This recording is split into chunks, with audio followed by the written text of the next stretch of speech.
Pemerintah telah memperpanjang pemberlakuan pembatasan kegiatan masyarakat atau PPKM di Pulau Jawa dan Bali hingga 8 Februari mendatang.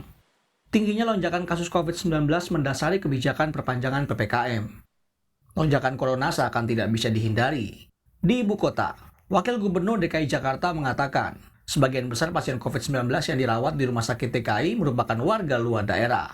Untuk itu, Wagub DKI Jakarta meminta kerjasama dari pemimpin daerah lainnya dan khususnya pemerintah pusat untuk bersama-sama mengantisipasi jumlah lonjakan pasien COVID-19 yang semakin mengkhawatirkan. Rumah sakit Jakarta itu penuh, salah satunya disebabkan karena memang 27-30% itu diisi oleh warga non-Jakarta. Karena dalam melayani, kami tidak pernah membedakan apa warga Jakarta maupun non-Jakarta. Semua adalah saudara kita, keluarga besar kita, bangsa Indonesia. Yang kedua, di Bogor, Jawa Barat, lonjakan penambahan kasus positif COVID-19 membuat kebutuhan tempat tidur bagi pasien COVID-19 terus menipis. Untuk memenuhi kebutuhan tempat tidur pasien COVID-19, pemerintah Kota Bogor telah membuka rumah sakit lapangan dengan kapasitas 64 tempat tidur, yaitu di Wisma Atlet kawasan GOR Pajajaran Kota Bogor. Dinkes RSUD untuk menyusun skenario simulasi suasana atau situasi terburuk. Kalau lonjakan terus meningkat tajam, kebutuhan kita atas tempat tidur, Paskes dan Naskes seperti apa? Akhir tahun data menunjukkan bahwa lonjakan terus terjadi. Karena itu di akhir tahun kami memutuskan untuk segera membangun rumah sakit lapangan. Di sisi lain, pelaku usaha pusat perbelanjaan dan restoran mengaku beban mereka bertambah sejak diberlakukannya penerapan pembatasan kegiatan masyarakat pada 11 Januari lalu yang kemudian diperpanjang. Pengelola mal dan restoran yang tergabung dalam asosiasi berharap pengetatan operasional bagi para pelaku usaha dapat bersifat selektif. Karena ini dampaknya kalau begini kita akan lakukan nanti layoff lagi kepada karyawan lagi yang kena, yang tidak tidak masuk lagi, sehingga lebih banyak yang tutup gitu, daripada mempertahankan 25%.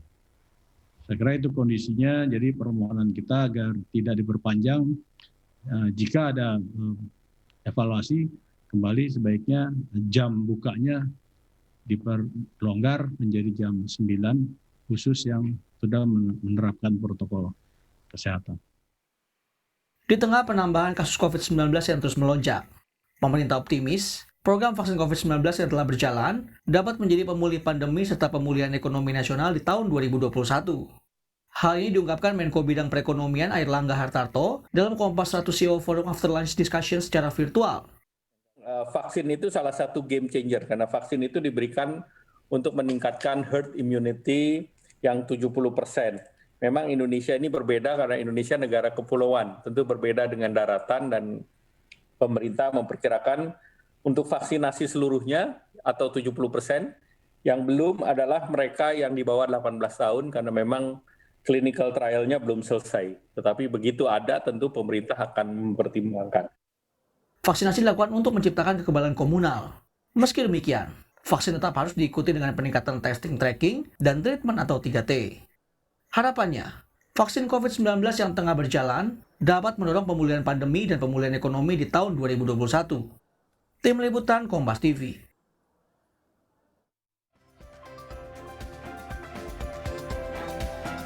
Sudah 10 hari sudah vaksinasi COVID-19 berjalan di sejumlah daerah. Sejauh mana vaksinasi COVID-19 dapat mendorong pemulihan pandemi dan juga salah satunya sektor ekonomi di tahun 2021 ini? Untuk membahasnya sudah bergabung bersama kita ada epidemiolog Universitas Indonesia, Pak Tri Yunis Miko Wahyono. Selamat pagi Pak Miko.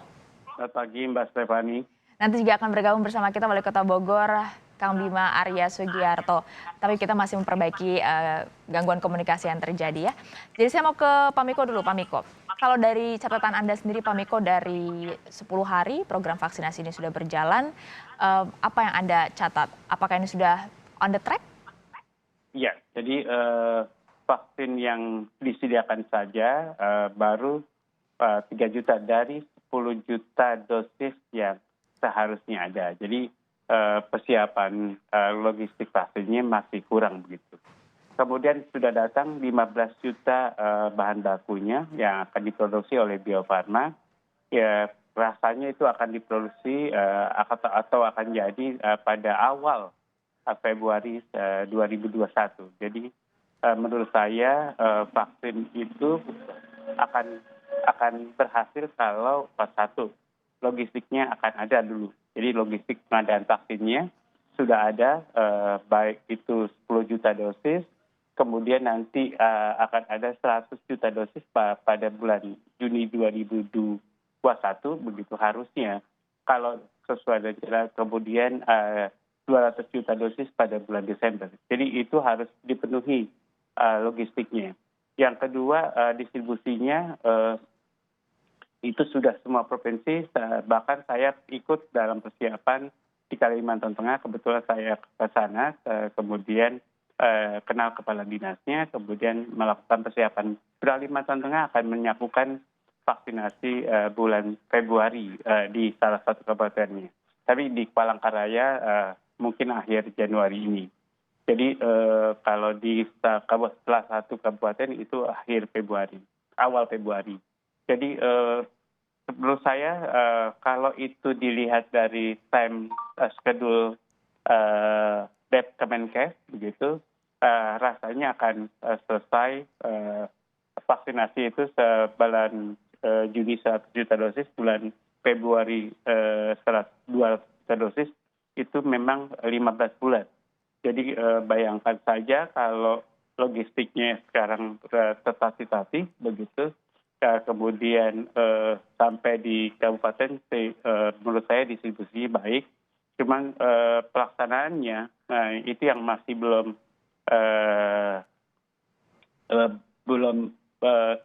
berarti banget. Kalau di Jakarta, menurut saya anak saya sudah, kebetulan dokter sudah divaksinasi, rasanya aman. Kemudian kalau di Jawa Barat beberapa orang sudah divaksinasi aman, tapi kan sekarang pada frontline petugas kesehatan. Selanjutnya ada frontline yang petugas non kesehatan atau tata pamong atau pemerintah begitu, baik polisi, kemudian ABRI, kemudian semua frontline yang aparat pemerintah yang menjadi frontline. Selanjutnya adalah second line. Jadi second line itu ya harus ditentukan. Kalau menurut saya, artinya pemerintah harus memprioritaskan pada provinsi atau kabupaten atau kota yang prevalensinya banyak begitu.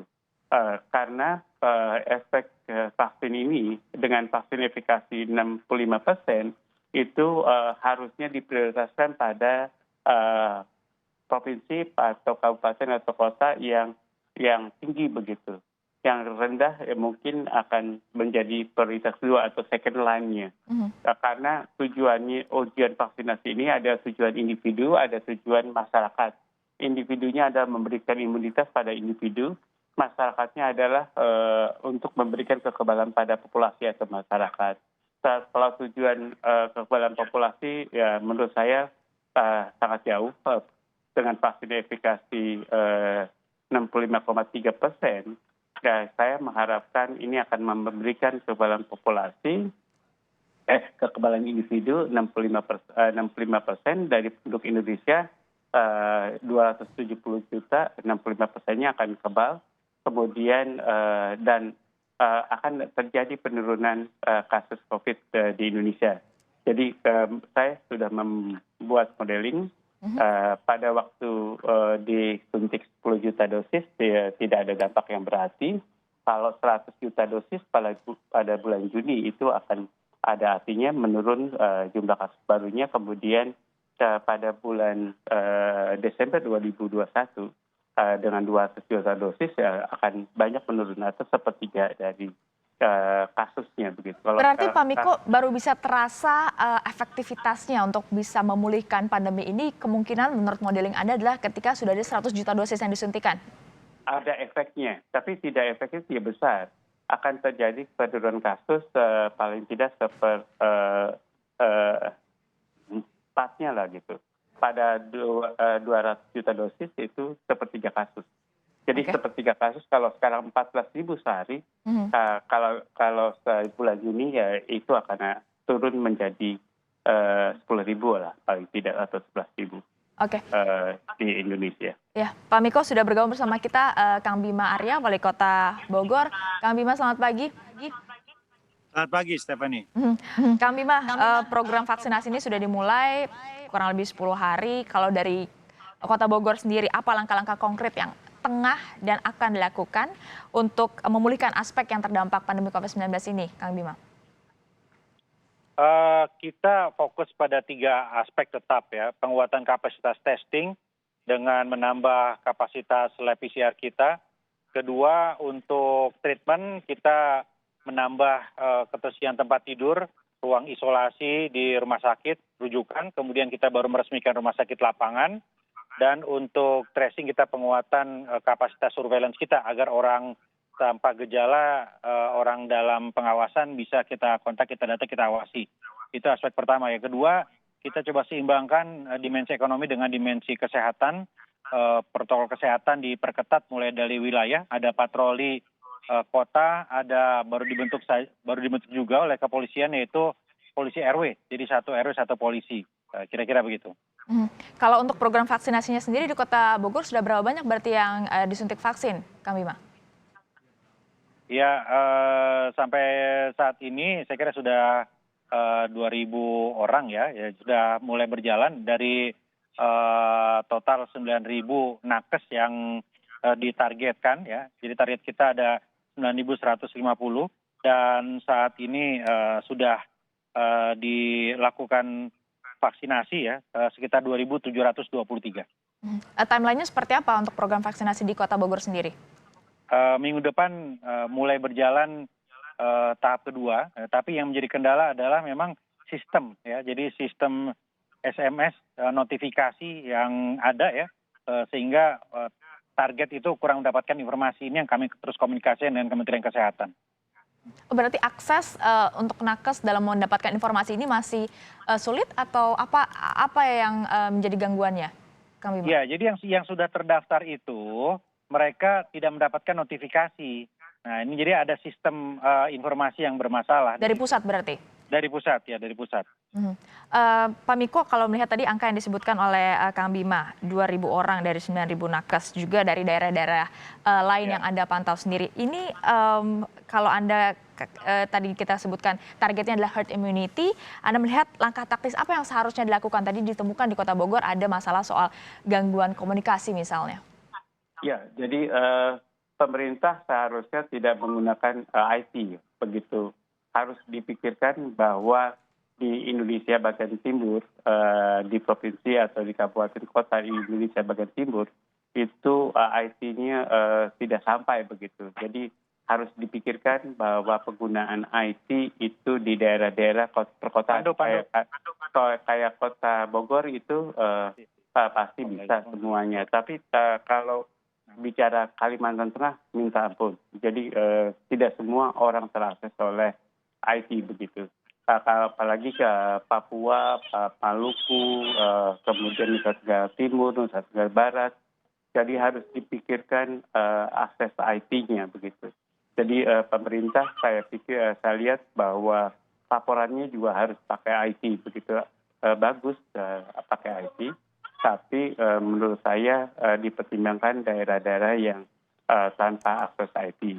Kemudian tadi aja Bogor saja yang dalam kota begitu dari 9.000 target petugas kesehatannya baru 2.000 begitu. Jadi bayangkan kalau itu di daerah begitu. Jadi di daerah itu 9.000 baru tercapai 2.000. Kalau di daerah seperti apa dengan akses IT yang kurang maksimal begitu. Jadi apalagi Kabupaten Bogor jangan jauh-jauh ya. Kabupaten Bogor juga akan bermasalah begitu karena ada puskesmas yang tidak bisa terakses IT dengan baik.